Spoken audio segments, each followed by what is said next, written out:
Good day, my orphans. I am the Orphan of the Orphan Network, a voice to guide you through your parentless life. Whether it's chaos, comedy, combat, or calling out the corrupt, you are in the right place. Buckle up, hit that like button, and now let's begin today's episode of Curse of Strahd, the first official episode since our Session 0, where our players will finally get to embark to Barovia and begin this bloodthirsty adventure and their search for the truth. Before we begin, if you haven't already, as I said, make sure to smash that like button, tap that notification bell, and hit that sub button. Join the Orphan Network and become a fellow orphan. Even if you have parents, I declare them dead now. Let them be gone. Let them slip away and become a fellow orphan of the Orphan Network. Now, let us introduce our lovely and amazing group of adventurers who will be traveling through Barovia with each other.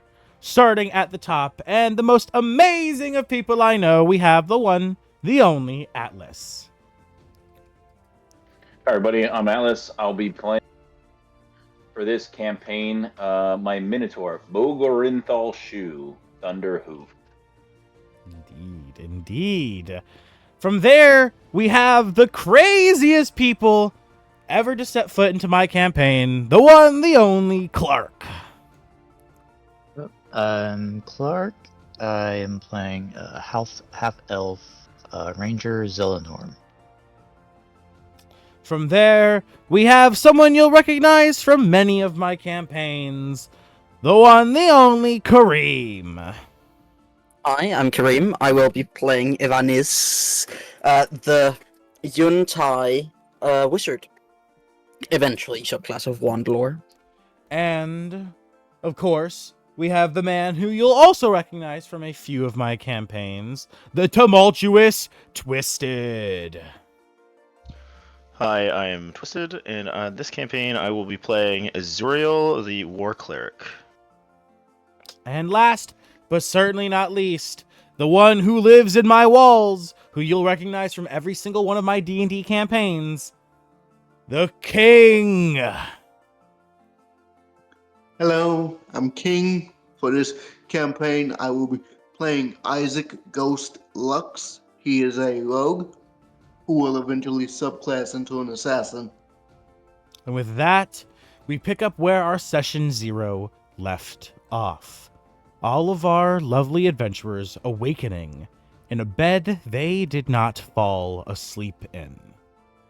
As you all look around, you realize you are still in a ship, though it is not the ship you all boarded. The wood panels are different. The materials are sparse. It seems to be older, much less well taken care of than all of the boats you all joined. As you arise from your slumber, what do some of you do? What do all of you do? Whoever speaks first will act first. I am going to just begin to explore the ship silently. All right. And by silently, I mean like stealth my way to the ship, probably try to get above deck. All right. So you quickly you hop from the bed. You look around the room for the door, finding it very quickly, and you give turn to the handle and open it. Yes. All right. And as you swing open the door, all of you around you, some of you coming from your right, some of you coming from down to your left. It depends on where you are, of course, on the map. But you all hear the sound of the door swing open, scraping wood against wood. As it entirely opens and comes to a creaking halt, you then hear the footsteps of someone exiting the room. Isaac, as you exit the room, you come to a much more well taken care of area, though you notice almost instantly dust across not only the floor, but the seats, the ceiling, everything. It is so dusty, it seems no one has set foot in this room for maybe decades, maybe even centuries. As you look around to the room, you see a very, very elegantly crafted well sitting in the center. Kind of like a bird bath, but much larger and about the same level of shallowness. Though you can see clear as day, the bottom of it is tainted with a crimson copper color. clearly ancient dry blood.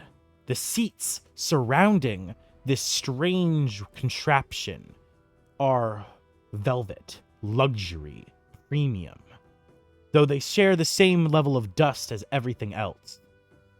As you're looking to the seats, you also gaze to the floor and the carpet, and you notice coming from the well are these strange tubes. They're clear, though they're tainted with the same old, musty color as the bottom of the well, and they lead to what is as clear as day a grate that goes to darkness deeper in the ship. Sitting on two tables next to this seating area, there is a open book, very old and dusty, clearly has stuff written on it, and right next to you, next to the open door where you came out of, on the table right in front of you, there are two paper notes. Just as old, just as dusty. As you exit, and everyone else hears the doors open and the person walk out, how does everyone else react? What does everyone else do before we continue with Isaac? Are they in individual rooms, or are they more open bay-like areas?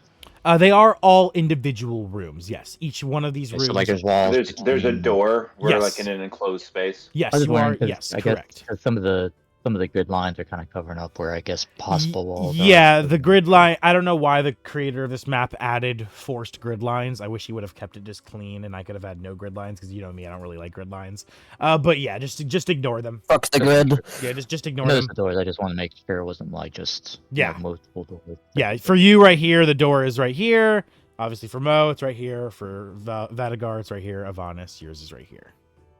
Correct. Yes, that's your door. So, as you all hear the door scrape open and footsteps of someone small, or actually, Isaac, how tall are you? He's medium, 5'6". So about 5 feet? Yes, okay, so I've got it currently set to the right height. So yeah, a smaller, medium-sized man, footsteps clear as day coming from around you all. What do you do? Who... Are we in individual rooms? So does that mean we can't see each other? No, but you can hear the Correct. footsteps, and you heard the sound Okay. of the wood of a door scraping against the floor. For you, Vadagar, it came directly behind you as you sat up in the bed. You heard coming directly from the Who's I can play Vadagar? Vadagar? Or sorry, Oh. God, I'm so used to calling you just Vadagar. It's like your regular name. I gotta get used to calling you Twisted again. You don't have a personality. You're not your own person. Yeah, You're just sorry, a Twisted. character. You are Vadagar. Yeah. You just But yeah. are. You are who you are. But Just say who you Twisted. are. Twisted, or specifically, should I say Azuriel, correct? Azuriel. Yeah. Azuriel. Azuriel, you hear the noise coming directly from behind you, from the wall against the headboard. Good. I'm just gonna do. Hold on, I'm trying to get into the owlbear and it's not letting me. What the fuck? I went to the pin campaigns or pin Sundays. It's a pin on Sundays, right? Yes, correct. Yeah, at the You bottom have of the to list. scroll. it's awesome. Yeah, good. okay. You might have been trying to open up the D&D Beyond thing, which wouldn't bring up the... Oh, there we go. For a second, it popped me into the final map of the last campaign. Wow. All right. So, while he's doing that, Mo, Avanis, Zelenor, I'm gonna go ahead and get rid of your name for this camp. For the rest, for the only campaign I do the names are my homebrew campaign, and that's because of the video game like naming system above everyone's heads. Oh, Yeah. I kind of like having the names because then I can remember whose name's who. So do I. Yeah, that's super handy to have those names there on It doesn't owlbear. have to be canon. We can use it. Yeah. Yeah, the name is for players, For us player players, yeah. companions, just as much as it is for Yeah. viewer experience. If you guys want to have your names, you can do it for you, but I will not be doing it for the NPCs. It's No, that's fine. The That's fine. NPCs, I'm fine with learning the names of and remembering, but just for ease of access, when somebody says, Ease "I of want to do identifying this," a character Yeah. During like combat and stuff like that, it's easy to Exactly, insert it, in my opinion, to have a name. Even if let's like we can make the text small so that it's not so obtrusive if you want. yeah, that's fine. I made mine like 21. I can make it 16. 16 just feels a bit small. I should probably change the color so it pops against her tail. So, So I'm gonna get out of my bed and take a quick stock of my surroundings, like looking at the room. I'm assuming I don't recognize this room whatsoever. no, as I said at the beginning, not only is it clearly a different boat, via you can see the wood itself is a different kind of wood, it's a different material, but it also just in general looks much older. I'm I gonna cast take Legend stock Lore. of my. I'm gonna take stock of my inventory to make sure I'm not missing anything, and I'm gonna start checking my weapons, my gear, all that kind of stuff. At first, you begin to freak out, but you quickly find that while all of your armor is on, your shield and your weapon are missing. You quickly find a trunk, though, at the end of your bed. Opening it up, you find all of the rest of your items you didn't collect. Isaac, when you were exploring your room, you would have also found a trunk underneath your bed that had your weapons and such as well. Mo would have done the No. same. Yeah, I was gonna say, when I wake up, first thing I would have probably done is just search the room in general for anything. Yeah. Is there anything in the room, like any identifying markings that maybe can give me a little bit more information? As you look around, roll me perception.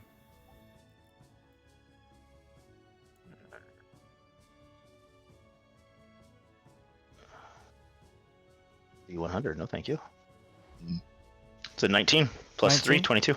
Yeah, not only do you recognize the wood to be old, it's damn near ancient. And you can tell that it's very waterlogged.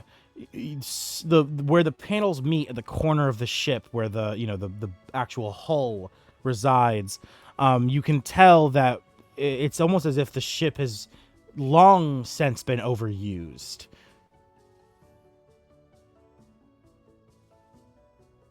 But other than that, you don't notice any markings, any symbols, or any information.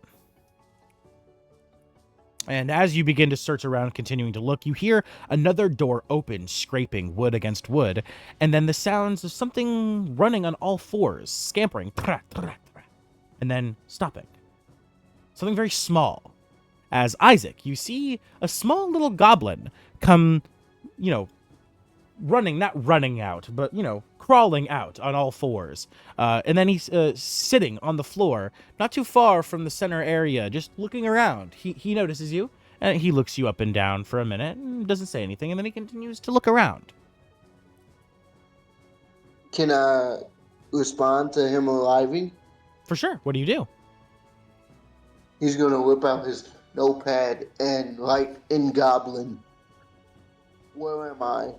And what is this place?" Before sliding it over to the guy.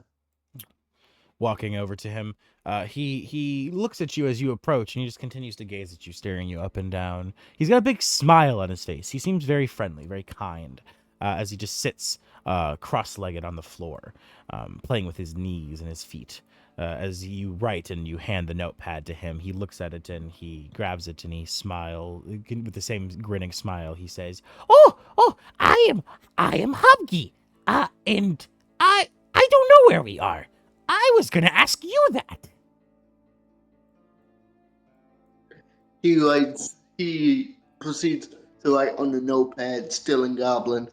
"I am called Ghost. I will investigate the area." And he goes to look at what the book says. Oh, Book and notes without touching.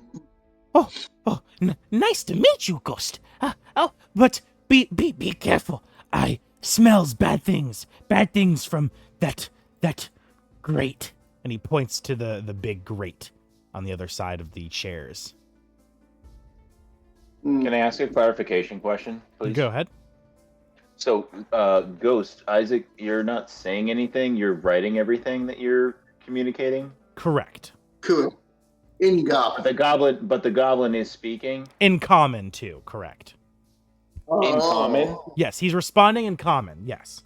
He understands the written goblish, the gobbledygook, but he's responding in common. Thank you. Okay. Okay, cool. So this sounds like a crazy ass goblin. I wasn't Oh sure yeah, what when was I here, I do and a goblin speaking in gobbledygook, I speak with a more refinement to me because that's their language and that's the only time they actually sound normal. Goblins speaking common are like toddlers. Yeah. But the Yeah. moment they swap to common or to goblin, they're the most sophisticated Yeah. people ever. Exactly. Yes, exactly. I do that exact thing. I do the oh yeah, Yeah. oh yeah. He just pauses because he's trying to translate everything from gobbledygook to common too. And then they speak goblin, and then it's just ye old English. Yeah, Ugh. literally. Yeah.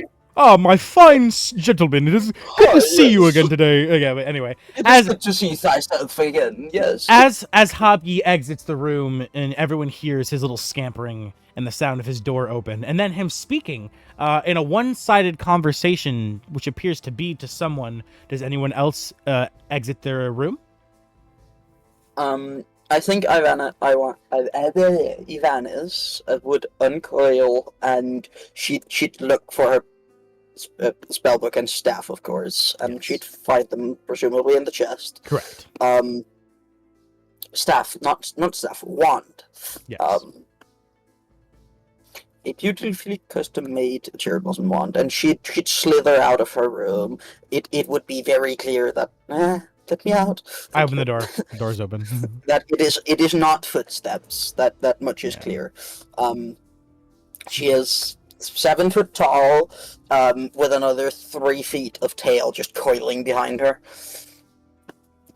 And as Ivanis exits the room, Hobyi and Ghost quickly turn their attention to the opening door as they see you slithering out, your tail dragging against the wood. Mo, Azuriel, and Zelenor, correct? That's your character's name, right? Godak Gaudak. Yeah. Yeah, Zelnor. Yeah, Zelanore, right? It's not Nolazella, right? Yeah. All right. You know, make it backwards for us. As you three still in your room hear a third door open, you hear the sounds of something dragging against the wood, scraping and slithering as it exits, and then stands still, falling silent. Ivanis, do you say anything? She'd be looking at the goblin and the human first, and she'd look at the man standing, and then she'd look at the goblin, look down at the goblin, and she'd like her tongue would like flicker out as she smells the room, and she'd, in a very human-like mannerism, she'd like lick her mouth as she's looking at the goblin, not saying anything. He instinctively jumps back as soon as he sees you lick your lips, and he hides directly behind Ghost, and you hear him peep out and comment, "Oh no! Oh no! Oh no! Oh no! I'm gonna get eat! I'm gonna get eat! I'm gonna get eat!" Oh, but why would I eat you, dear? As he kind of peeks out from around the side of Ghost. "Your kind loves to eat my kind! We're like a snack to you!" My kind? I assure you I've not met any of my species.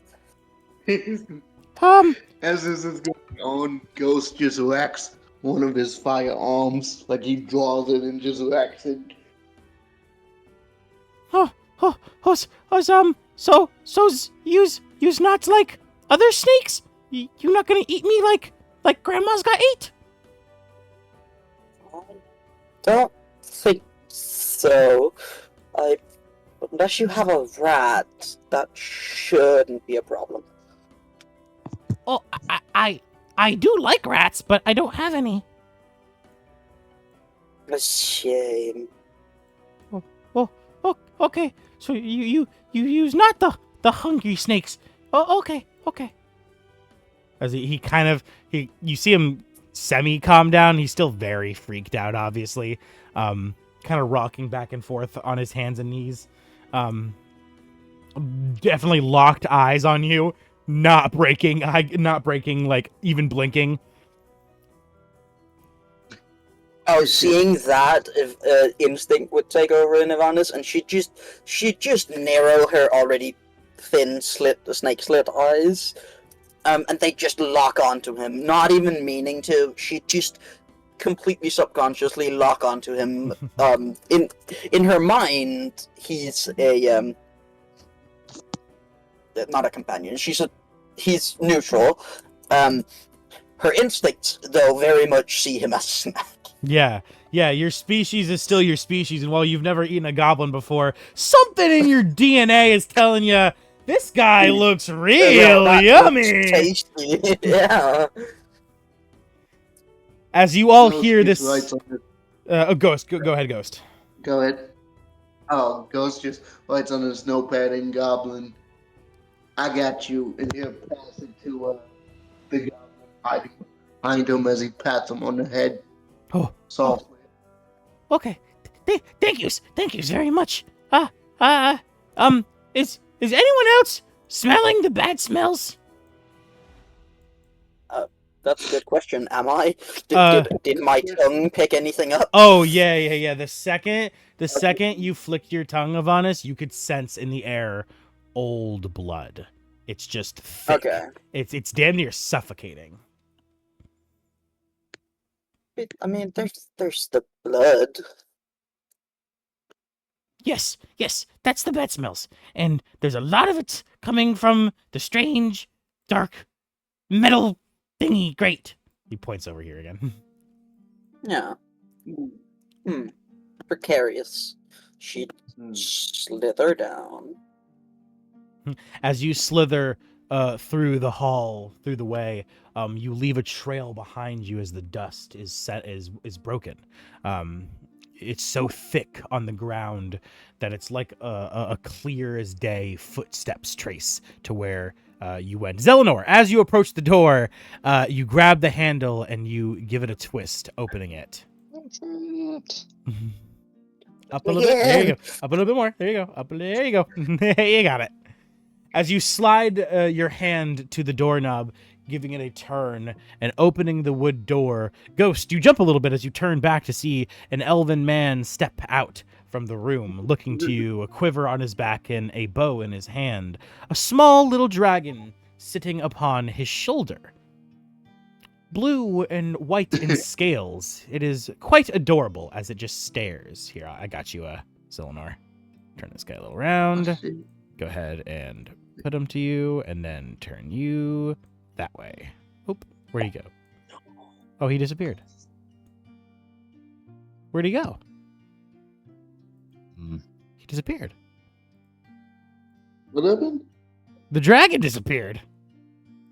Oh no! I don't understand. Control C, Orphan. Hold on. Control C? Yeah. Nothing's happening. Oh. I don't understand what just happened, but Who touched the dragon? That's I'm just gonna click my I'm just gonna respawn it real quick. God we damn are it. now playing. We're now playing Where's Waldo? With a dragon. With a little blue dragon. Yeah. That can't go wrong at all. I'm just gonna spawn it again, like I said. It's fucking annoying. Watch you spawn the dragon and another one just fucking appears.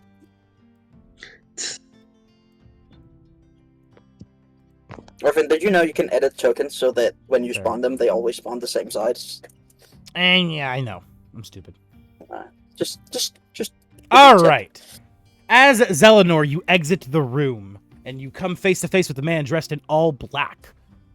You see to the side of him a goblin chilling, rocking back and forth on his feet, and you see to the other side a snake woman. What's the species called again? I always forget what the species is. She's a Yuntai. Yuntai. Yeah, Yonti. What do you T? What do you say? I think it is. Yeah, Yeah, I'm pretty sure it's Yonti. Yeah. T. Zelenor, Yeah. what do you say? What do you do?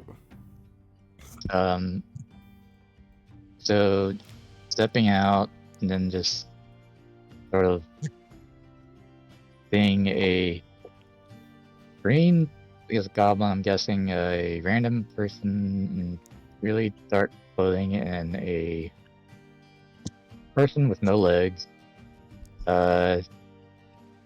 He's probably thinking or saying out loud, What the heck did I drink last night?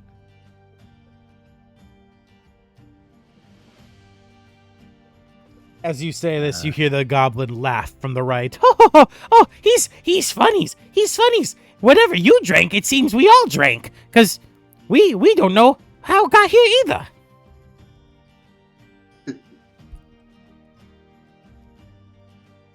Now, I guess out of these three people, none of them look familiar from the original boot, I guess. No, none of you recognize each other from the... Actually, two of you will recognize each other, but only two of you. And so far, no one recognizes each other in this room.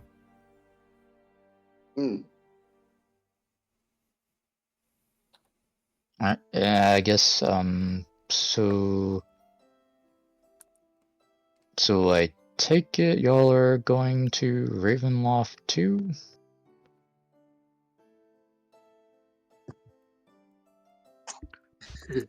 Would I recognize, like, if I'm eavesdropping over here, would I recognize that name?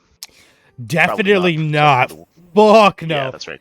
Honestly, even their mind. the way they speak common is even a little strange to you. While you understand their words, it's just the accent, the dialect, everything is very foreign.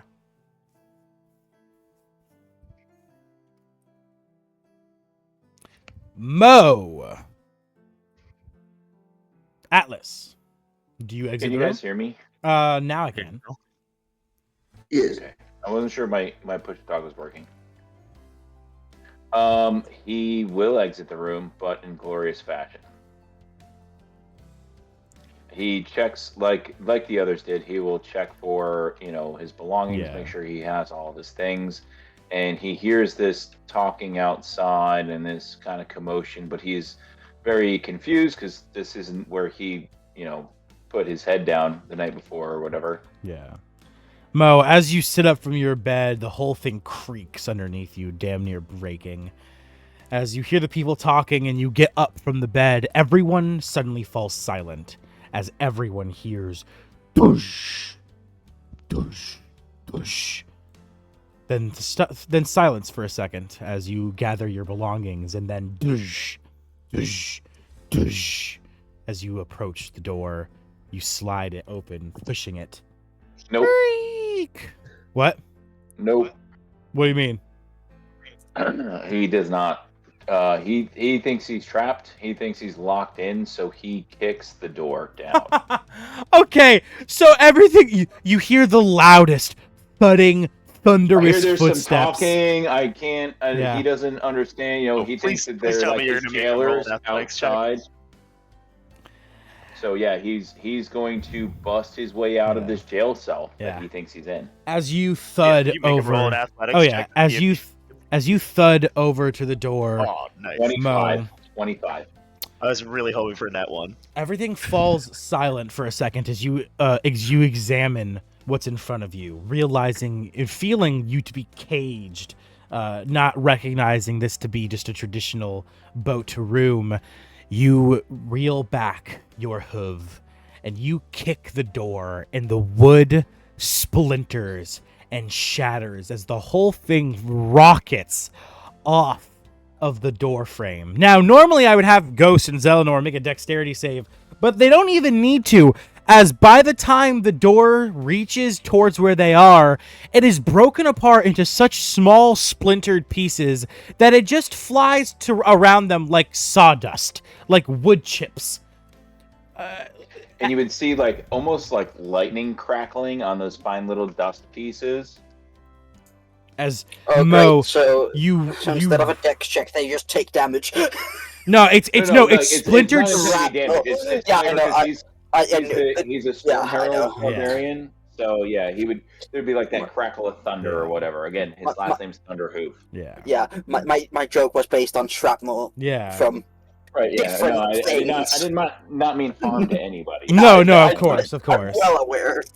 And as the door breaks apart and the pieces of wood fall to the ground, and you all jump back, you see the figure. You don't even see his head at first. He bows down, reaching underneath the doorframe, slowly exiting, having to 9 feet tall. damn near break the sides of the doorframe to get his large, wide body through. As he exits, the large axe on his back, he stands tall, looking to all of you as the goblin gulps. He huffs out a Eleanor. big puff of air, and you see the same little static electricity in the air puffs that come out of his nostrils. But he's not raising his weapon or anything. He's holding his weapon, but he's eyeballing everybody in the room. As the door shatters That apart, belongs- Eleanor Azuriel. uses animal handling. Azuriel, fucking Zelenor, take a funny die.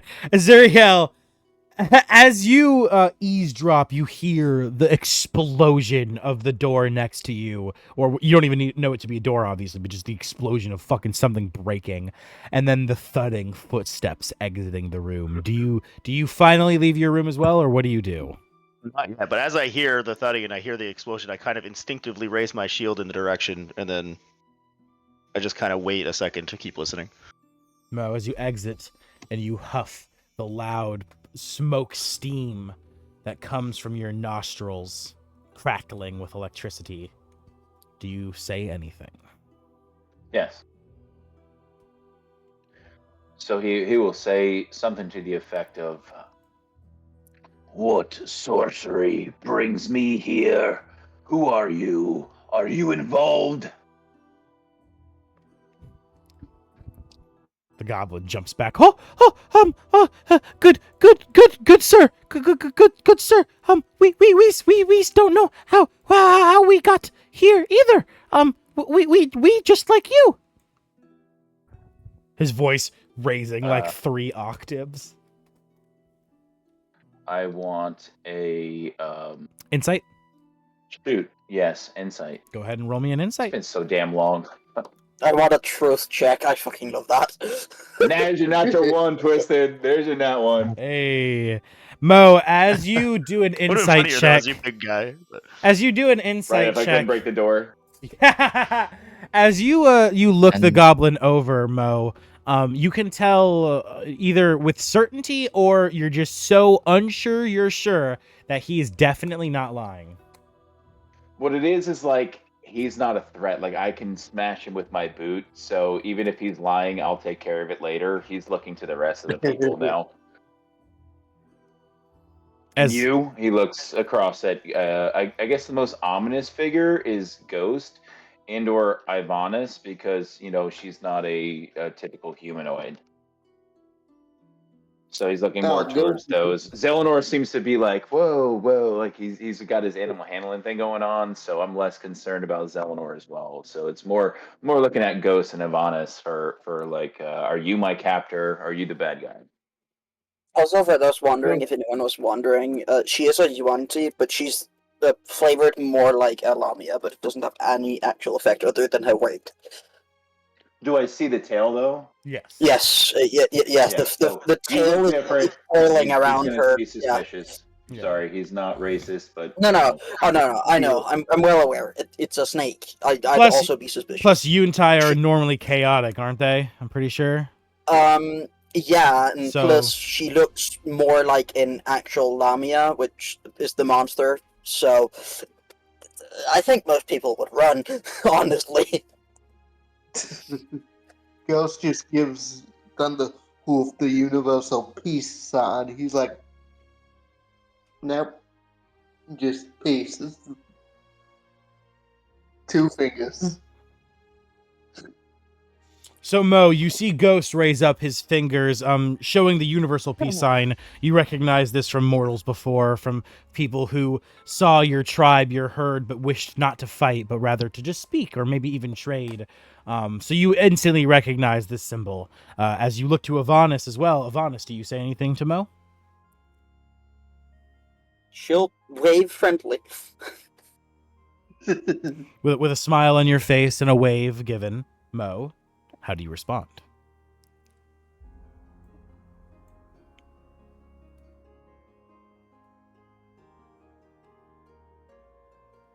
Oh, push talk broke. Atlan? He's Okay, there we go. Oh. We hear you. You're good.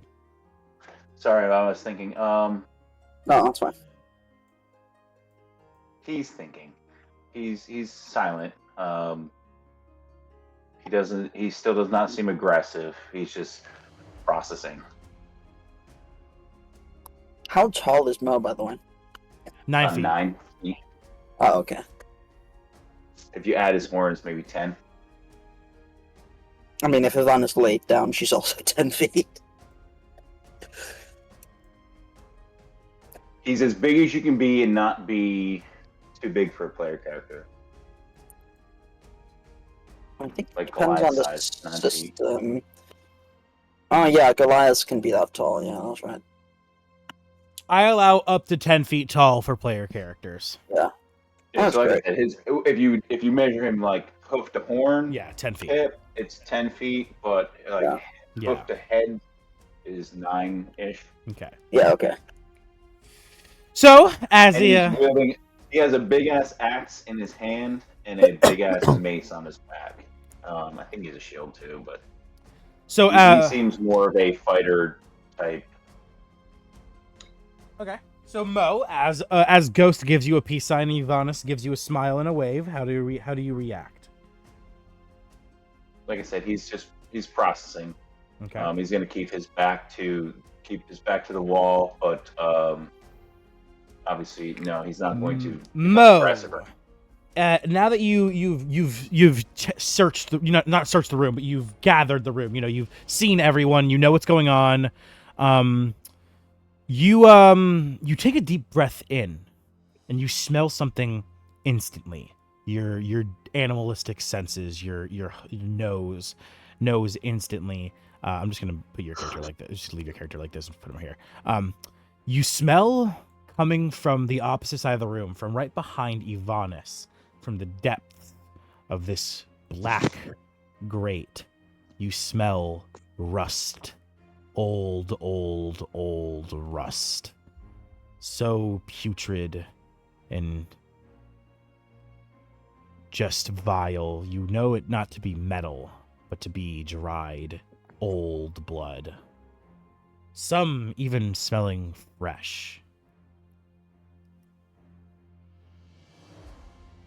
Okay, so it smells like blood. Do I know what kind of blood? Is it animal? Is it human? Or You can humanoid? tell instantly that it's mostly humanoid. Whether it be human for sure, most of them, it's without a doubt mortal blood. It's not animals, it's not monster, it's mortal.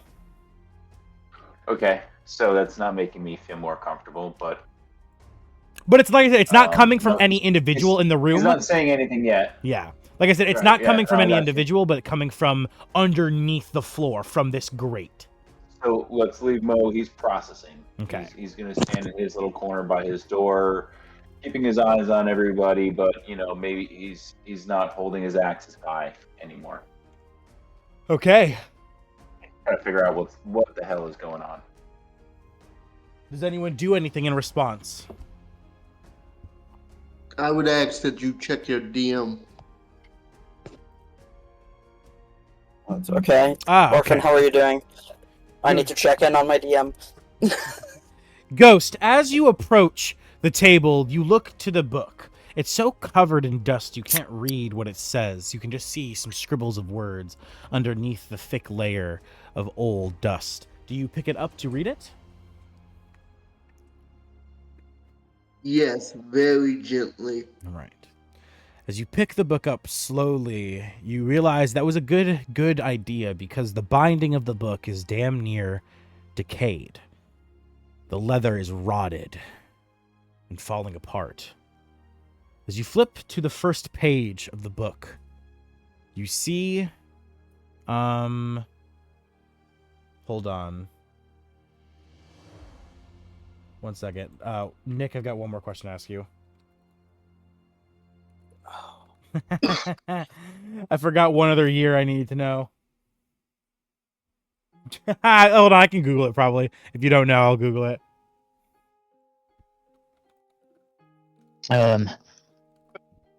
Zonor, would Okay, thank expect you. whatever this is.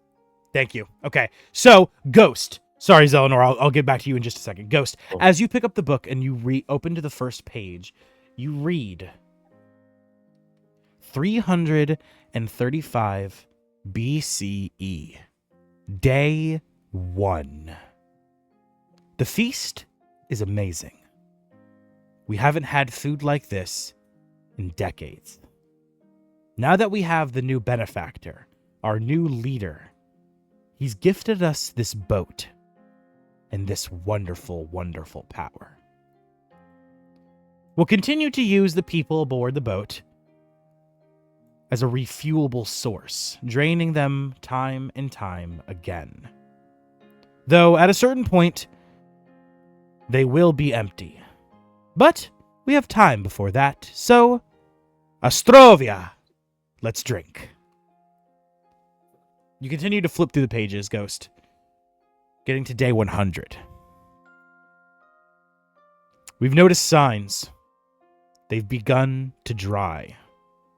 We don't know how long this source will work, but for now, it continues to be a sweet fruit. Me and my partner continue to be happy with the deal we struck. Hopefully things will never change. Astrovia, let's drink. You continue to flip through. Day 700. Things are much worse. Our food source is much diminished. Even when we try to feed, what comes out is mostly powder. It seems that time, regardless of being looped, still has an effect. My partner begins to hunger, as do I. We hope things will better. We've sent word to Master, but he hasn't responded. But I know he will. After all, he is our leader. Astrovia! One day we will drink again. Day 800. The last page written. You read it, but it's just scribbles. Barely legible, except for one sentence at the bottom. It seems whoever wrote this wrote that one sentence with the most passion, that they had all of the energy left in them. Curse U.S. And that's it. Okay, he's gonna put the book down and gently look over to the other two notes and read those as well. As if you can. Yeah, as you approach those two notes, we go back to Zelenor. Zelenor, what were you saying before we got back to the book? Just I was gonna inspect whatever this is at the middle of the floor. Ah, yes, the well. So as you approach it, walking next to Ghost, as Ghost reads the book and notes, you find this to be some sort of well. It's very shallow, maybe about 6 inches in depth. And you can see very clearly at the bottom, there is dried, stained blood. Very, very old. You also see 4 small holes at the bottom around the rim. Not around the rim, around the bottom of the bowl. These holes lead to the attached hoses that you can find following along the floor down into the black grate. As you inspect it, please roll me a medicine check. Medicine.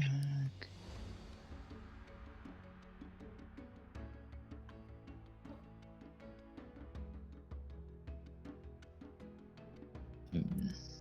14 total? Yeah. As you inspect it, you try to figure out what this contraption might be for. You hypothesize bloodletting, some kind of blood collection, but you're not sure. It's very strange. As Ghost, you pick up the 2 notes. One of them is a passenger log, detailing the list of 200 passenger names. The other is an acquisition form, detailing that this boat was sold from one Von S to two people, a Mr. and Mr. Cooley, a J. Cooley, and an R. Cooley.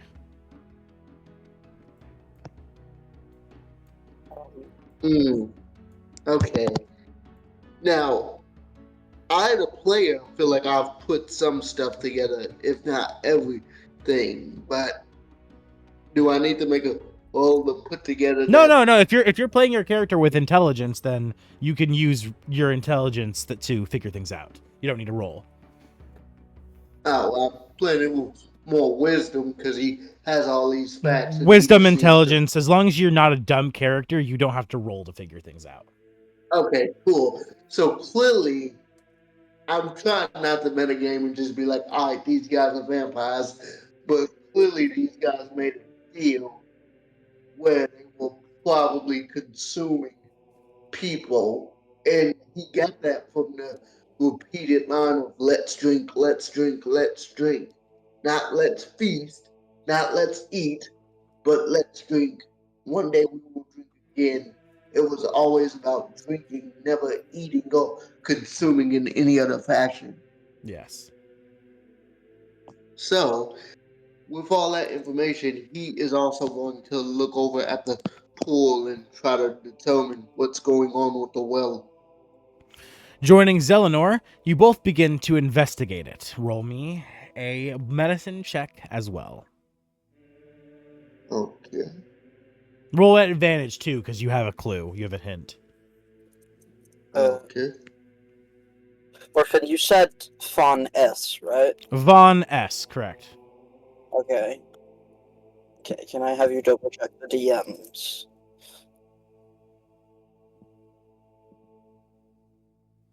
Yeah. Ooh. 18. What's wrong with Von S? No, I know, but he's I know. Oh, okay. He's not using his true name. Oh, cool. Yeah. Cool. Yeah. 18. 18? Oh, you figure it out almost instantly after reading the notes, investigating this contraption. What really gives it away is on the rim of the contraption. You notice there's 4 sections where the rim dips, and investigating it, you instantly find a chunk of old, decayed flesh. This is where 4 bodies would be placed over the pool and drained of their blood.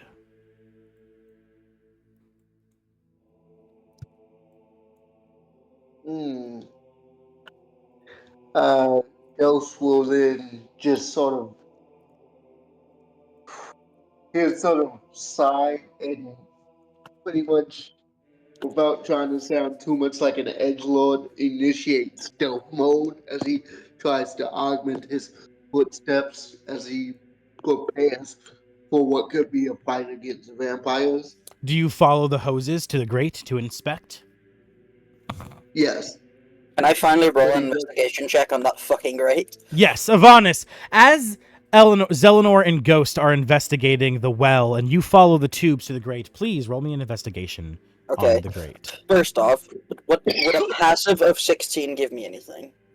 Passive investigation of 16. Looking down, it's so... Do you have dark vision?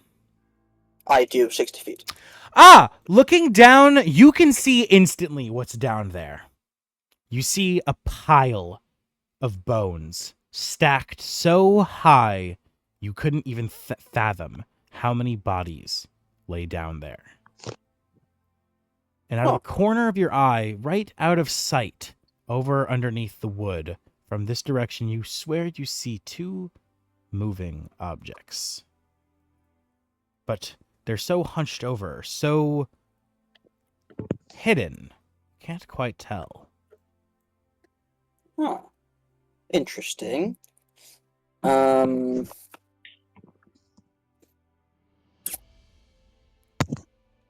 Can I point, in the direction of one of them and cast message? For sure. Okay. Is message within 30 feet? 120. Oh, really? Yeah. Oh, Oh, like, is it the first level spell or the cantrip? It's a cantrip. Messages 120 feet. You just have to point to them. Okay. Orphan, did you want me to make a stealth check? Not yet. And she will ask. Well, she'll whisper because it has to be whispered. Whisper, who's there, and it can reply. Food.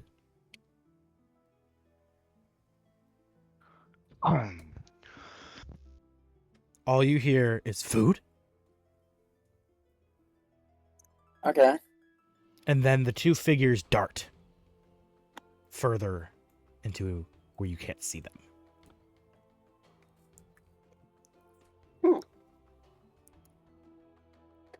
Interesting. There seems to be someone down there. Ghost, as she points this out, you look and investigate, and right as they are darting away, you catch a glimpse of what Avanis was saying. And Does Azuriel, have dark vision? Ghost, do you have dark vision? Yeah, I'm. No, he doesn't. You are an assassin without dark vision? Are you serious? He's a human. He's a human. I figured he did human variant, where you gotta have dark vision. I did, and I have to use it on Gunner because he uses guns. Yeah. Welcome to Wonderful. D&D. Wonderful, you're an assassin. You work in the shadows. Well, I mean, he can always buy like goggles of dark vision. Yeah. Yeah. I'll be fine. I have a plan. I just need to make it to level 3. Zuriel, as you hear Avanis say, someone seems to be underneath us, you reach for the door, opening it. As the door creaks open and you step into the room, you can now move your token into the, you see to your right, Avanis investigating, this snake person investigating this large metal grate. On the other side of the grate, a person in a black figured hood. Next to him, a half elf. And then to your left, a large minotaur. And sitting on the floor to the very, very far right, a goblin who seems to be very afraid right now. So as I hear, like, the tensions are kind of calming down, like people doesn't seem to be any sort of aggression or anything like that, so I feel all right coming out.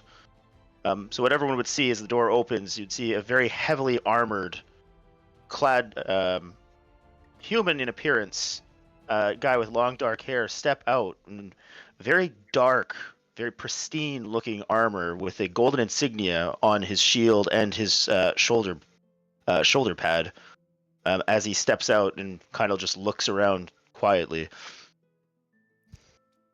And then he'll say, "Who are all of you? Do any of you know where we are? None of you seem to be members of the Boros Legion." Ghost will just be writing on his notepad. He'll scribble something for everyone to see, and he'll underline it 3 times with 2 exclamation points and hold it up, and it will read "Feral vampires." Probably. I would say we are probably far away from any legion or probably any other civilization. Can I also roll a perception check? Because at the same time as I'm saying this, I'm kind of like scanning everyone over, and I want to see if I can identify is anyone else wearing like some sort of insignia. Yeah, go ahead. I mean, unless you're rolling that one, I figure you'd see Avanis' symbol. It's 15. Yeah. As you look around, you notice 2 total symbols. One symbol that's crossed out, kind of like the Akatsuki symbol from Naruto. And one symbol upon Avanis, who it's just a very broad, open insignia. The other signal lies on Ghost, a shoulder patch that seems to be essentially like scratched up, destroyed, intentionally kept upon his body, but just what's the right word I'm looking for? Vandalized. Vandalized, yes, yeah, decimated to show disrespect. Well, kind of like He's been disavowed essentially. Well, I think I would be familiar with his build type because thieves and rogues are very commonplace where I come from. So I feel like I would immediately recognize him as that type of, like, as a rogue type character. Mm-hmm. Would you say that's fair? Yes, without a doubt, he reeks of it. Though, do you have guns in your realm? I forget. In Ravnica? Yeah, is there guns in Ravnica? There's a lot of magic. I'll find out real quick. Yeah. They're steampunk, it's okay. Because I'm pretty sure there would be. Yeah, I think so. There I know are. Ravnica's the Magic the Gatherings, one of the Magic the Gathering universes, right? Yeah. Okay, so there's Yeah, there's a thread on Reddit where in the DMG there's rules for Renaissance guns, modern semi-automatic, and even futuristic Okay, so yeah. guns, and people are talking about it not being too out of place in Ravnica. So Okay, Go so ahead. yeah, Azuriel, you would recognize him to be a gunslinger rogue. Gotcha. And then, so those are the two with the insignias in them. And I'm going to be... The Yuan-Ti seems very, very confusing to me. I kind of look at them weirdly.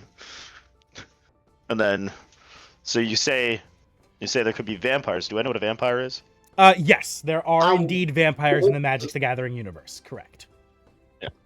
Well, this is actually there's a whole series on... Yes, but the Ravnica and the Magic the Gathering's partner with D&D still uses their original lore Technically the from same Magic. realm. Yeah, exactly. So, also, I just looked up a couple of the cards placed in Ravnica. One of them has a goblin with a flamethrower. I think guns out there. yeah. I'm gonna be real. So yeah. Has anyone explored above the deck? That would be a no. At least not Safe to say. anybody here. At least I don't know. Technically, when I Look over- stepped out, Look over at the goblin. Have you been above deck? I hasn't gone to the other side of the room because that grate smells so fucking evil. Well, those stairwell leads down, right? Correct. You can see the stairs lead down. And where's the stairs that lead up? Do I see any of those? None whatsoever. and Let's open the grate. Let's invite the vampires to spawn. Come on. Oh, you could just take the staircase downstairs. No. Yeah, that's not an option. Nah. and on the comments about the evil from the goblin, I would probably make an offhand comment. Aren't y'all known for kind of eating people? Oh, of course not. No's. Just the bad goblins. Like the bad orcs. They're good ones of us too. I think Ghost the is comment- So, even if the What a comment bloody isn't story. meant for Ivanis would like curl up a bit. I will have you know, I am the vegetarian. A vegetarian? Yes, I don't eat animal or meat. I love animals. And then he finally reveals what he is as he stands up for the first time on just his feet, and he shows a symbol on his chest. You can all see it to be a druidic symbol, specifically the symbol of the spore. He is a druid of the spores. Well, he isn't yet. Oh my god, he's a discount necromancer. Oh god. He doesn't have a subclass yet, but he will. He is a follower of the spore. So when he gets his subclass, it'll be spore. He's a follower of the Circle of Spores. Okay. Yeah. pardon me. And then, my name is Eleanor. I haven't announced myself. Oh, nice to meet you. As he crawls over, still staying as far away from the grate as he can. And then, goes to shake your hand. and you'd see me. I'd shake his hand, and you see me with my other hand scratching the top of the head of the little guy above me, and this guy's name is Nyx. Oh, so cute, little drakes. Usually drakes are big and they like to eat us. He's cute and small. He goes and sits in the chair. I suppose I should introduce myself as well. I am Azuriel of the Boros Legion. I am Ivanis of the Wizarding Tower in Baldur's Gate. Oh, we from same place. We from same place. Oh, you also from Baldur's Gate? I never get to see the top though. I live in the underground. Ah, the top is definitely more clean. Oh, I bets. I bets. Baldur's Gate.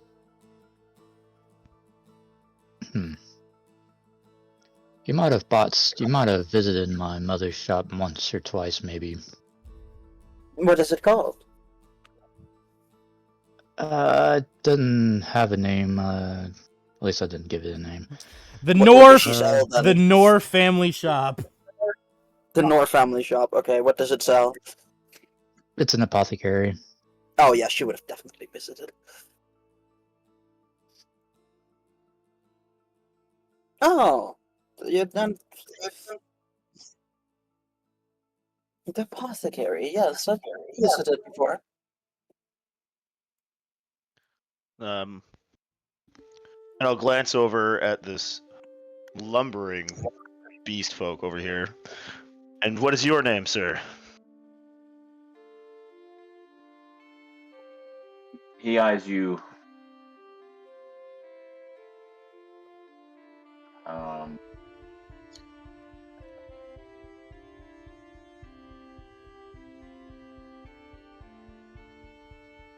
He does not say anything. Oh, didn't you already? You said your name once so far, right? Or no? No, just during the introduction, I said. That's what I was making sure. That's what I was making sure. I couldn't remember if it was just during the introduction you said the character name, or if you had said it in character. Okay, got it. No, he burst out and he was like, "What sorcery brought me here? Who's responsible?" And that's about all he said. But when you ask, yeah, he looks at you and he hesitates, so he doesn't respond right away. Oh, Silent type, I see.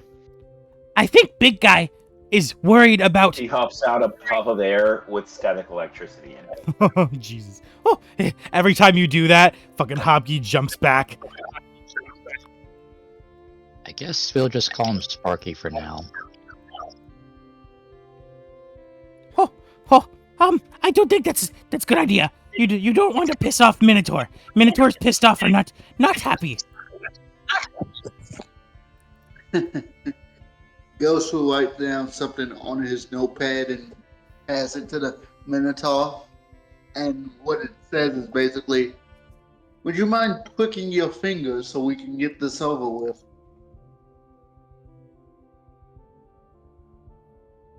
Can you? What does the message say? Would you mind clicking your fingers so we can get this over with? Licking the fingers? Pricking your finger. Licking my finger. Pricking.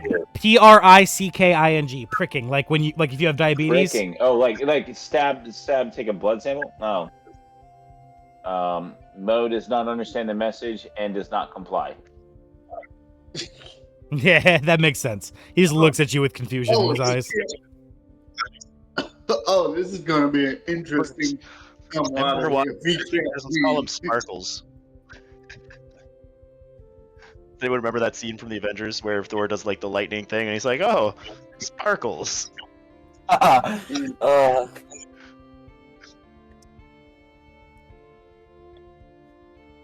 As you guys continue to tease the Minotaur, Hobgy gets up and goes behind Zelenor.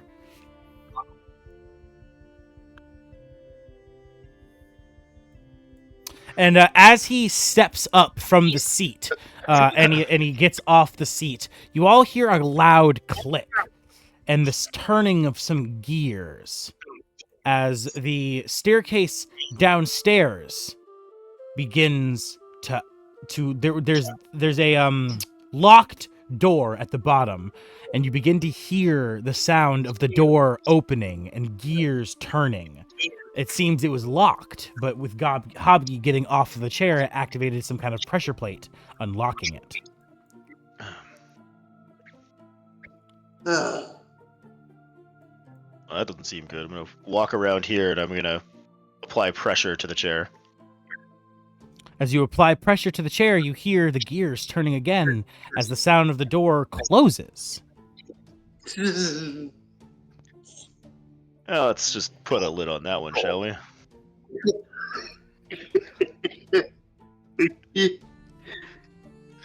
You would But see we'll Ghost say- laughing with his eyes. Ghost is cracking up internally.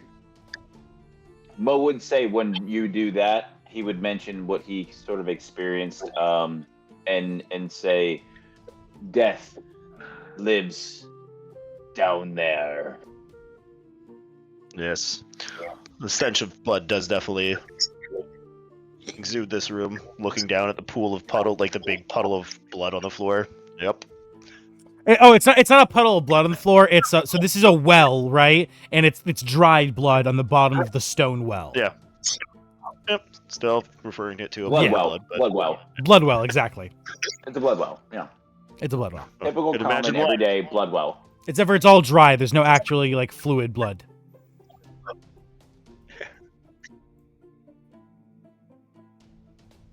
Oh. So Just being Captain Obvious. how do we leave? I want to go home. How high is the Mm. ceiling? Yeah, I was gonna say, is there any stairs going like No, upward? there's no stairs going up. He said that already. That's what- how No, high is the ceiling? about 15 feet. Hey, big guy, you think you could smash a hole in that ceiling? Mo smash hole in many things. Alright. You say You no? want to give it a try? The purpose? See if we can get away from the pit of death. He seems to acknowledge, like, yeah, this sounds like a good idea, and he just kind of nods. He doesn't want to smash the ceiling and collapse anything on anybody, so is there a spot that looks like a good spot to smash? Yeah. You go to the very back of the room, and you find a nice, clear, open spot, and you take your large war axe, holding it to Nope. your head. No, your mace instead. Nope. What are you gonna do?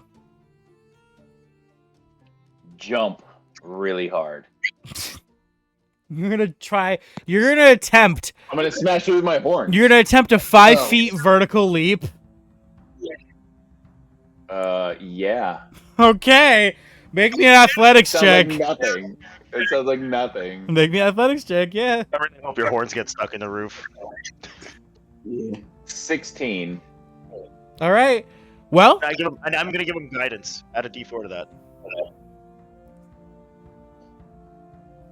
19. well, you To jump definitely. and break the ceiling above my head, or at least like my intent wasn't necessarily to break. It was kind of like a test. Yeah. I So, want to feel it out. You jump, and you easily manage to clear with the vertical leap. You go straight to the ceiling, and you do manage to break a section of the roof. You hear it splinter and crack above you underneath your horns. And as you fall to the ground, you look up. You feel satisfied with what you've done. And then all of your weight hits the floor underneath you. And just the way you cracked the ceiling, the floor shatters underneath you, and you proceed to fall to the floor beneath.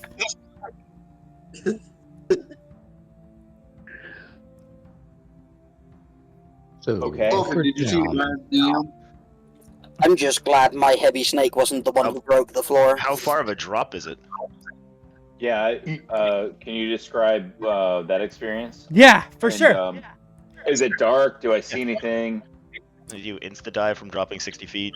Yeah, I'm dead now. Level 1, fall 5 feet, die. No, you fall 10 feet, and luckily you land on 1d6 damage. you land on a sack of flour, and you don't take any damage.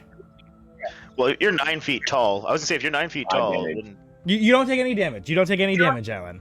No, I know, I'm playing. But Typical D&D rules for every 10 feet is, I think, D6 damage. Yeah. as you fall, and you realize you've broken the floor underneath you,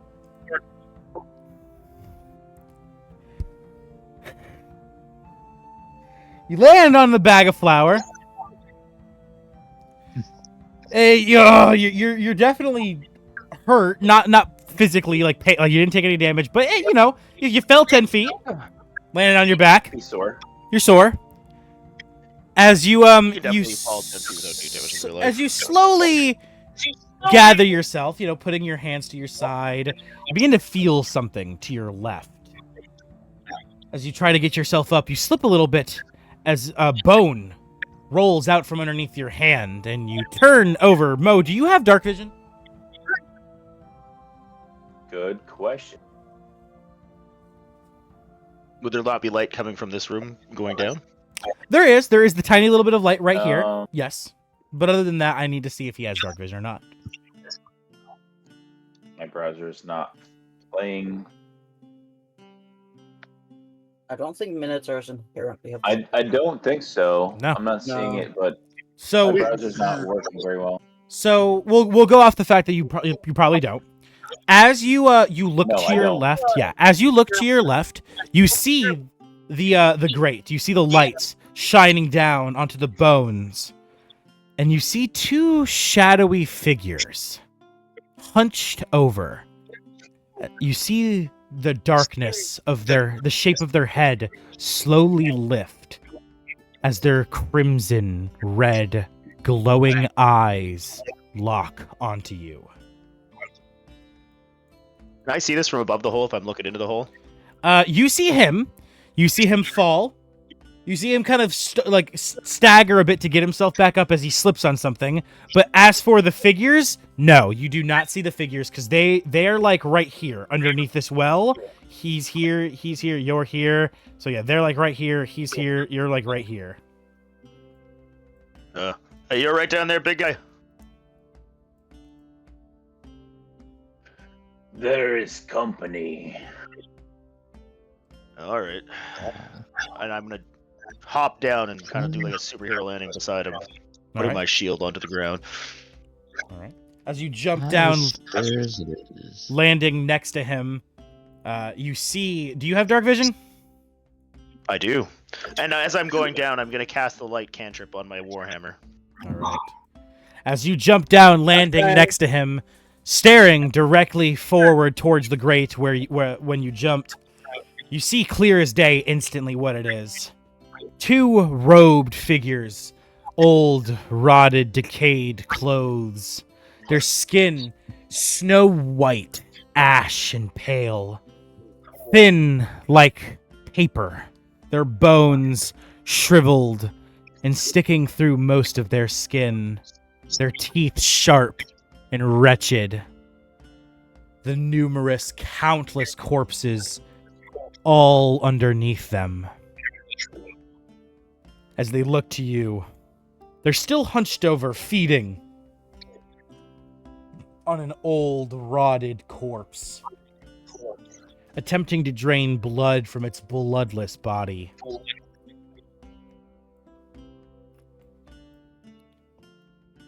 Looks like we definitely have some vampires down here. And I will shout a word. This is my light cantrip radius. Okay, I'll put it over here onto your token that's over, because this is you actually over here. Oh, I'm over here. Yeah. I should have made your token Gotcha. invisible, it's my bad. Alright, and then I'll attach that to you. Oh shit, never mind. There you go. It's attached.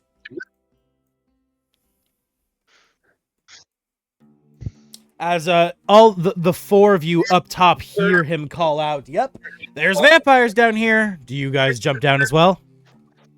I sigh, and I guess I sort of nod to Ghost, and I just, well, shall we? And then I jump down. And did the door unlocked when I got off the seat?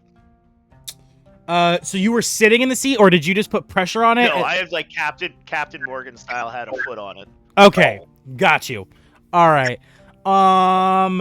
Sadly, no, because you didn't get up off of it and back onto it again. It locks and unlocks every time someone sits on it because you kept your weight on it and didn't get up and back off of it. It's still shut. So, Zelenor, you jumped down, correct? Yeah. All right. Ghost, did you jump down as well? No, actually, Ghost was reclining on the couch, just chilling, and then he heard, yeah, we have vampires. Pinches his nose, goes to pretty much activate the seat to unlock the door, and then he just sort of waits by the hole for a second. Okay. So you sit back down on the chair for a second to unlock the door? Yes. All right. You hear the door and the gears begin to turn as the door unlocks and swings open.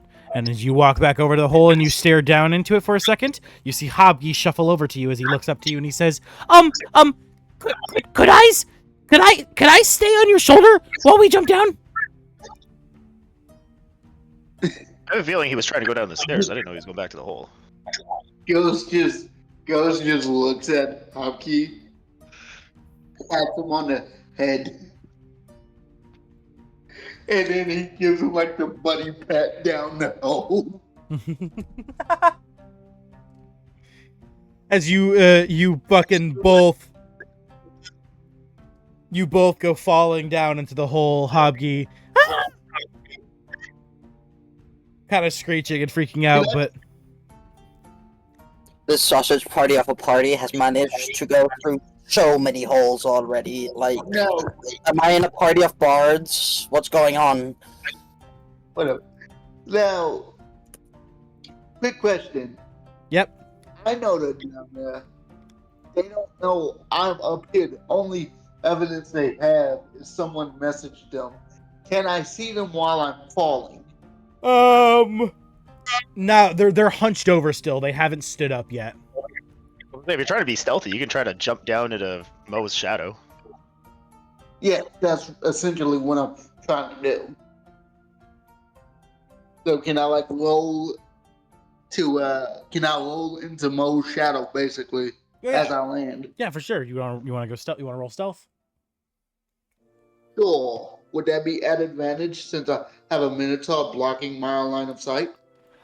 No, because you jumped down. There was no room to jump behind Mo. You had to go behind Mo, so they saw you fall down and then roll into his shadow. Okay. The question or not is whether they forget you're there now because you're in the darkness. Which they do. 25. You are very well hidden. There's a +8 to stealth. And last but certainly not least, Ivanis. What do you do? Yeah. Can I just look down the hole? Yeah.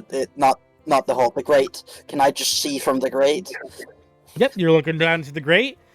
You can't quite see. You can't see any of your friends at all, or not your friends, but your future party I members. can't see any of the others. But you do still see the hunched, the very slightly visible hunched over creatures, the vampires, obviously. Cool, that's all I need. I am a ranged character, thank you very much. All right, and that's where you're going to be staying. Yeah, I think so. All right, and with that, as you all jump down, your eyes locking to the vampires as they slowly rise from their hunched position, you see their fangs baring at you as they hiss. And combat begins. All right, we will do combat real quick, and that's where we will end today's session. Sure. All right, I'm adding everybody. Did we not go to 7? Today we're going to 5:50 because I have a party to go to, so I have to leave early today. Okay, but normally it's 7. Okay. Normally it will be 7. Correct. Yes. DM thought it was 2 hours. Hey, thanks for seeing in chat, Dungeon Puffin. Oh, 22.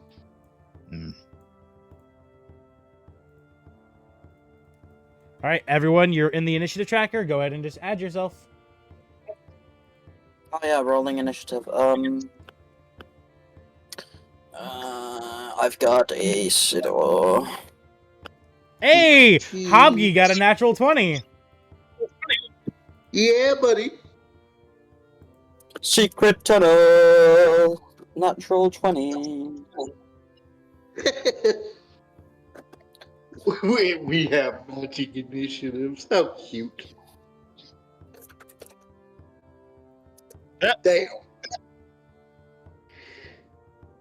That's unfortunate.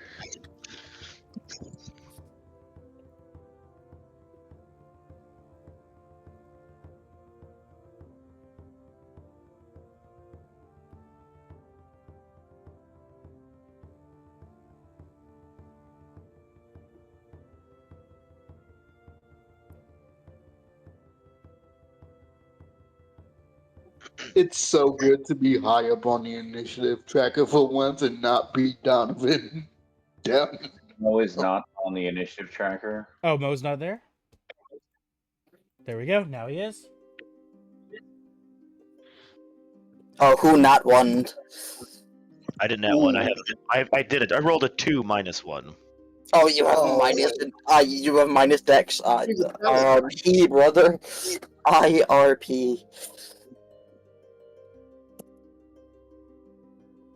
Oh god, I just realized how low strength I have with some of the creatures in this module. Oh god.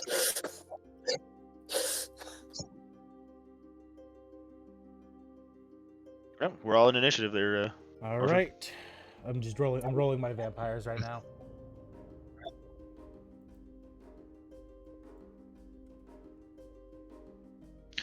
So what are these things blocking our line of sight from behind us?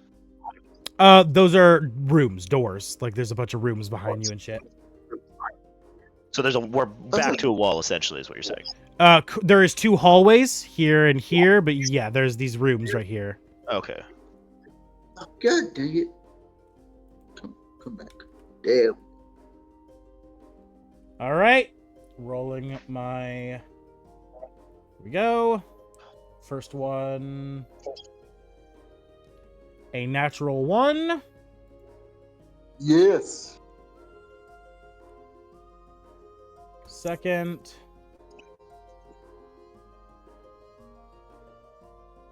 10. Okay. You mean he nat 1'd? He nat 1'd and he's still ahead of me? It's called dex modifier. Yeah, dex modifier. That's unfortunate. Oh. All right, with that, we begin combat. As Hobgy will start us off. Wait, if that's the case, shouldn't I be ahead of Hockey? Hobgy got a natural 20. That's the only thing that supersedes a dex modifier. Nat 1s don't supersede Dex mod? Yeah, does that... I was going to say, wouldn't a nat 1 do the same thing? Nat 1 you still add a dex modifier to, but unless someone has a negative modifier that makes it lower than their stat, that's the only way you can go. I normally roll nat 20s that you can place whenever you want an initiative. That's what I do in my games. Yeah, so all right. So wait, what's Hobkey's dex modifiers? Plus 2. What? 2? Yeah, 2. Oh, okay. Yeah. All right, Yeah. so Hobgy will start us off as he lands and he sees the thralls begin to rise. Woo! He screams. And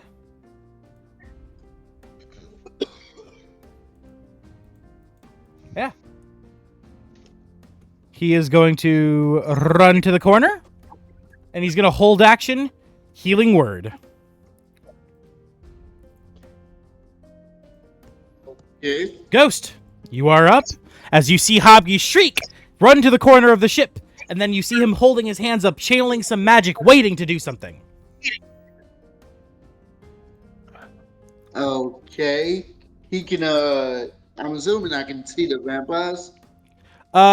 Just the outline of their shadows. Like you can see the light behind them, so you can see their outlines. But there is no actual torches down here, so it is very dark, hard to see. Oh, right, no, never mind. Mo has light, not Mo, but Azuriel has light going. That's correct. So yes, you can see them, and you can see them perfectly fine. That's fine. They've forgotten where I am. Yes. Yes. To the 25. Yes, you are stealth. You will get your stealth bonus. Sweet. So he is going to pop out and make an attack with one of his pistols. Okay. You stick your guns, but one of your guns between Mo's legs. Don't even have to pop out. Oh, I mean, I figured That's I would funky need to see looking, Sir Led. Like a funny die cream. Yay! I didn't get one for my fucking bard joke. I'm sad. Because it didn't make me laugh. Sorry, buddy. It didn't get me. I know. All it is the JoJo's reference from the paper. So, all right. Ghost, go ahead and roll a hit. Which one are you attacking? The left or the right? Left. Now, since I'm attacking from stealth, does that give me advantage? No. I don't believe so. Okay. That's how it usually is. Does it? Yeah, that's how it usually is. If you're hidden, you attack with advantage unless they're so far away you'd get this. Right, and when you attack, unless you move, you lose your stealth, don't you? No, if you attack at all, you Yes, lose. when you Yeah, it's the same. It's the same with normal invisibility. Basically, Gotcha. if you interact with anything, you lose I don't. your stealth. Yeah, I don't ever play rogue, so I'm just not fresh. At level 2, when he gets his cunning action, he can use his bonus action to try to re-enter stealth, so he can try to reposition. That's what I'm remembering. Yeah. Okay. All right. So yes, you will get advantage on your attack then. Okay, sweet. 23 to hit. That will indeed hit. So that's 1d10 plus 4. Your pistol does 1d10 damage? Yes. A strong fucking pistol. Double X. I mean, Check early for calibers fire are pretty and fucking hurt big. them. What do they call Bogetta's deal? What was that? It is a chance to backfire and/or jam, so that's why the damage is so high. Oh, that makes more sense. Okay. What was the question, Ghost? That is. Oh god, that's 24 damage, max damage. Damn. I was asking this what they're called, Bogettas. Oh In yes, this world? yes. So let me check what I wrote. I wrote something down for this because I made that joke and then I decided to make it canon. Yes. So yeah, there's two major gunsmiths in this world. One of them is Kronk, and he has his line of clocks. So he has the Clock 19, the Clock 20, and the other such guns. It's obviously a joke on Glock. So Kronk is the one gunsmith, and the other gunsmith is Borg, and his line of Borgettas. The guy who makes the clock guns, does he also have a side business about horse breeding? Yes, he does, actually. Does he try to sneak out of a castle with a llama? That's a good one, too. That's a good one, too. Right. The poison for Cusco. The Cusco's poison. Do I get inspiration for that? Or Take a funny die. That was pretty good. I like Kronk. I know. Oh my I love God, too. what Like, that's eight just, watts as soon as I heard that name, all I see is him like making his own theme song as he's trying to sneak out. Okay, so Ghost, as you shoot, where do you where's does your bullet hit? I deal in one of the eyes to damage depth perception. All right. Your bullet lands clear and true as you see it soar through his socket and out to the other side. You hear it hitting the wood in the distance. And as you hit him, you see him slunch over for a second, go limp. It seems like he's almost dead, but he is bloodied.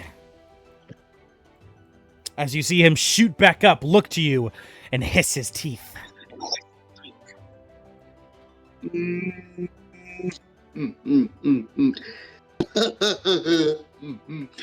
With that, he is just going to just sort of use his movement to, well, not even use his movement, because if he shot between his legs, he actually is unseen. Maybe the gun got seen, but he'll just pull the gun back and move closer to, or a bit away. and move away from Mo, like what's it called? Vertically backwards, so like directly behind Mo. Here, just take a couple steps back. Okay. All right, and that's where He's you, moving vertically. Wow. and that ends your turn. Straight up. Yeah. All right, Ivanis, you hear the gunshot go Yeah. off, and you instinctively react, ready to act. What do you do? I am gonna cast Chromatic Orb on the left one. All right. So a D20 plus 6. Do I get advantage from being behind them and elevated? I'm gonna say no because it's offset by the fact that you can just barely see them. Okay, that's fine. Does a 19 hit? That will still hit, indeed. Cool. I'm gonna deal 3d8. What kind of damage do I want to do? Thunder damage.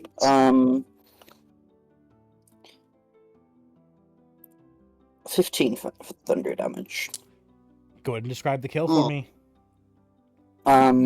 So an orb shoots down, hits it, like, center masso in the back, and the people behind would just see the guts of the thing just explode out.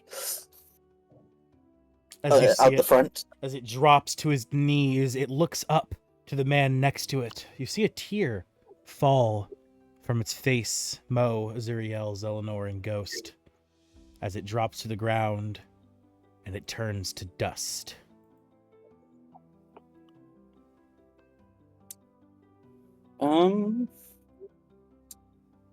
And that should be my turn. I don't have any bonus actions. Ending your turn, Mo. Your turn begins.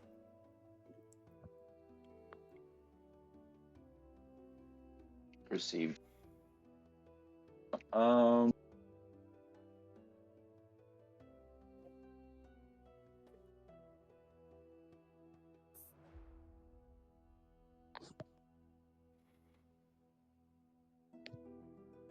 And that's so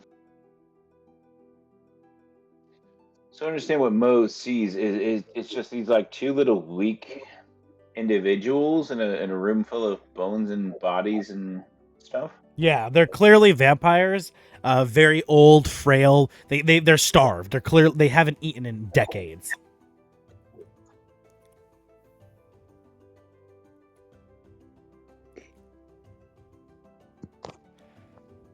Okay.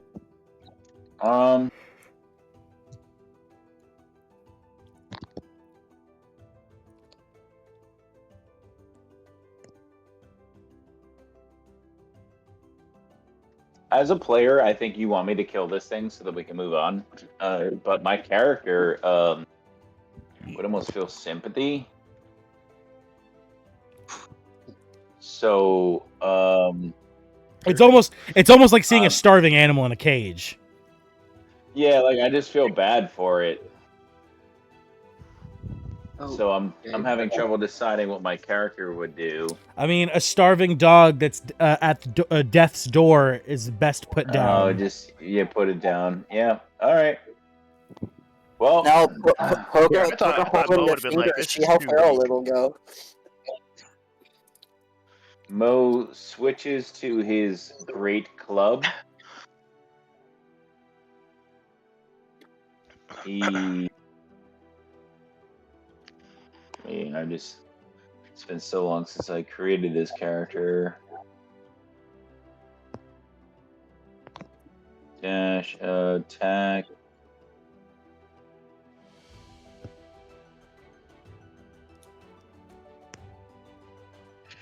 He walks up because it's not that far. No.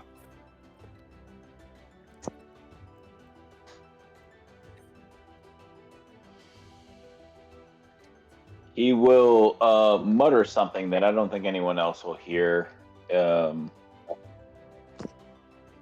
they probably wouldn't understand because it's in his native language, and it's basically like a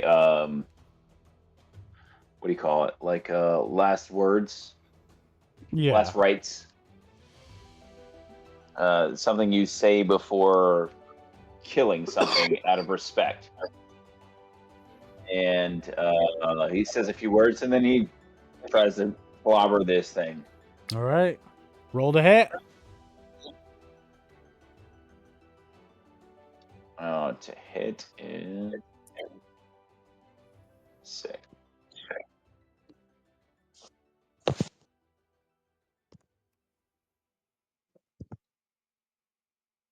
$12. Meets it, beats it.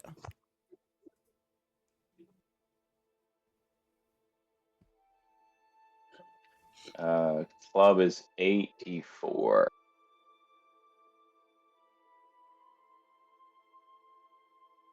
How 8d4? What? Hey. No, Oh, D8 plus 4. I said it backwards. Okay, I was gonna say. I was gonna say, what club is that? No, Ah. 6 damage.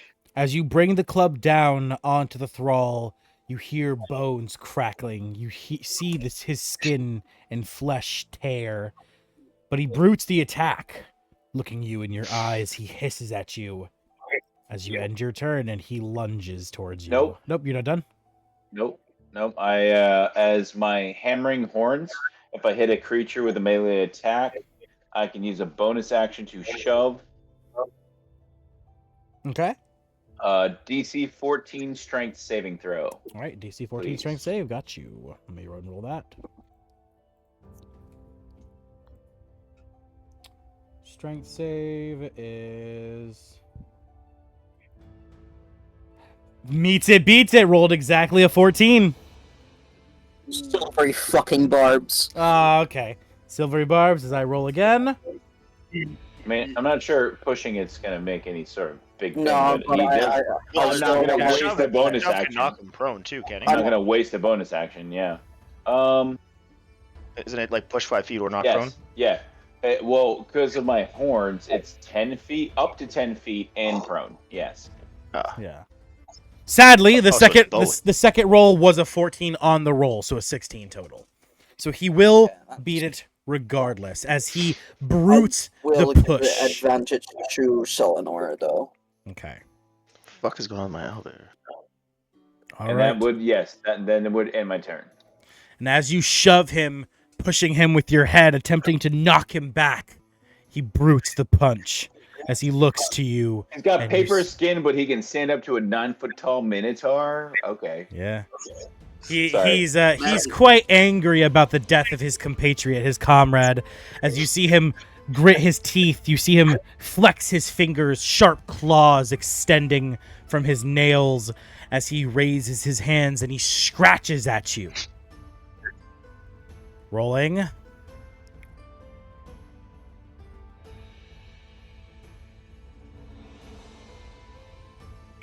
$18, $19, $20, $21, $22. 22 to hit. Hits. Okay? As the claws scratch against your chest, you feel his fingernails rip parts of your chest and flesh open as he deals 4 damage. Slashing. Mo responds verbally, you will burn, abomination. As all he does in response is hiss, and he uses his bonus action to disappear, turning into a black cloud of smoke. Moving 15 feet, 5, 10, 15. Reappearing, staring down at Hobgi. As Hobgi goes, ah! He screeches. And instinctively, as he screeches, he also activates his held action, giving Mo some healing. Mo, you receive 4 HP back and 4 temp HP. Copy. As he backs further into the corner, scared, Hobgi, shivering and trembling in fear, as the thrall ends his turn. And Zelenor, you are up. Remember, you have advantage on attack rolls. Or the first attack roll. not good. Let's double check that. But yeah, I will probably just move. Is this thing here in a way? They don't exist. Ignore those. I just want to move. Yeah, you could ignore those. They don't Yeah. actually exist. Yeah, want to get out of the line of sight of Azariel, so I have a clear shot. I'm just gonna do a longbow attack. If it's a longbow, then you're at disadvantage, right? Because you don't meet the minimum. You're not at the minimum range. It's not a minimum range. It's just beyond 5 feet and then out until the first range. After that range, Longbow has like 120 feet range for normal attack. Yeah. I thought longbow you had to attack from at least 120 feet, or it was at disadvantage. No. No. It's No. after 120 feet. It's at disadvantage. Yes, that's long range. You reduce accuracy. Yeah, but within 120 feet, a longbow is Well, it's a not it's disadvantage 150. unless Well, they're prone. it's 150 feet. Yeah, and 150. technically it's Unless they're 135 prone. because you're also at disadvantage if they're within 5 feet. Okay, got Right, it. disadvantage But I at can- close range. But I can. Yeah. Yeah, 150 is like Got it. the minimum. I guess You're after good. that, it's just You're good. Go ahead. advantage for long shots. But yeah, whatever. And you also have advantage from the silver barbs. God, I hate my Monday fucking DM. My old Monday DM was the worst. Wait, he made minimum range on weapons? Yeah, he's an idiot. He fucking explained it because I don't play ranged characters ever, so he explained it to me that the number 80 to 320 feet, if you were under 80 feet, that was disadvantage. If you were over 320, it was disadvantage. Oh, that's so stupid. Yeah, no. No. I don't play ranged Does he characters. not No. know how weapons work? Yeah. So Clark The only reason you have rolled a nat disadvantage- 1 and a nat 20 on that advantage. The only reason you So have very disadvantage with a far ranged power weapon running. at close range is because somebody could interrupt you while you're, pulling your Yeah. arrow. But otherwise, you have 120, 150 foot Yeah. range to attack at your Yeah. leisure. Anyway, so Zelenor, you rolled a natural 20, so please roll your second d20 and let's see how hard you crit. For anyone watching at home, yeah, for anyone watching at home who doesn't know how this works, when you natural 20, you roll a second d20 to see how hard you crit. 1 to a 10 is 2 times damage. 11 to 19 is 3 still doing times. that? 4 times Shoot. damage is natural 20. Correctamundo. All right, Zelenor, 3 times damage and 3 times your modifier. Shoot, Clark. 3 times the modifier too. Yep, 3 times damage and Yeah. modifier. Same as our old campaign, I guess. Blow that Oh. stuff up, bro. Hey, That rules in all of That's that's in gonna all be- of my campaigns. I have that natural 20 rule in all of my campaigns. that's gonna be 3d8 So plus broken. 12. But I have a high dex, so that's gonna be 12 for the modifier and 3d8. Oh. And I rolled horrible on my dice, but 17. 17 damage. As the arrow goes flying, where does it hit him? Say right in the head, Right in the head? or eye socket. Yeah, you see the arrow go shooting through the back of his head. Hobgi sees his eye get lodged on the tip of the arrow, and it gets stuck in the middle of his head, and he just sees the eye dangling. Ah! He screams even more. And not that it matters, but it would get slowed because my mastery of longbow. All right, and you manage to bring it to bloody. That ends your turn. Yeah, and it'll be slowed, I guess. It just reduces speed by 10 All right, and he has until a... start of next turn. All right, will do. With that, you end your turn, and Azuriel, you are up. Alright. I'm just gonna fucking charge right at him. You run straight towards him. You see him lumbering, looking at Hobgi, ready to eat him. The arrow Is he sticking within in 5 his feet head. of Hobkey? Yes, he is. So do I get advantage? Yes. Sweet fucking deal. Fuck yeah, flanking rules. I'm gonna swing with my Warhammer. That is a 17. That's a 21 to hit. That hits. And that's where's my... Oh, it's actually a 23 to hit. My bad. Still hits, regardless. That's 8. It's 11 points of damage. Describe the kill. Just weakened things chasing down Hopkey, and it looks like he's almost weak, and I just capitalize on it, jumping on his back and taking my Warhammer, bringing it sideways down on his head, and bringing his head straight to the ground, smashing it skull open on the ground. And as it smashes, you see the blood and the brain turn to dust underneath your hammer as his body falls limp to the ground, following in suit as he dissipates, evaporating. And with that, we have reached the end of today's session as you bring the Warhammer back to your side and you wipe the dust from its head. We will pick up here where we left off. If you've enjoyed, please, if you haven't already, make sure to hit that like button, tap that notification bell, and smash that sub button and join the Orphan Network. I've been your host, The Orphan, signing off to all of you beautiful people. And I'll see all of you guys in the next episode. Peace. Bye-bye.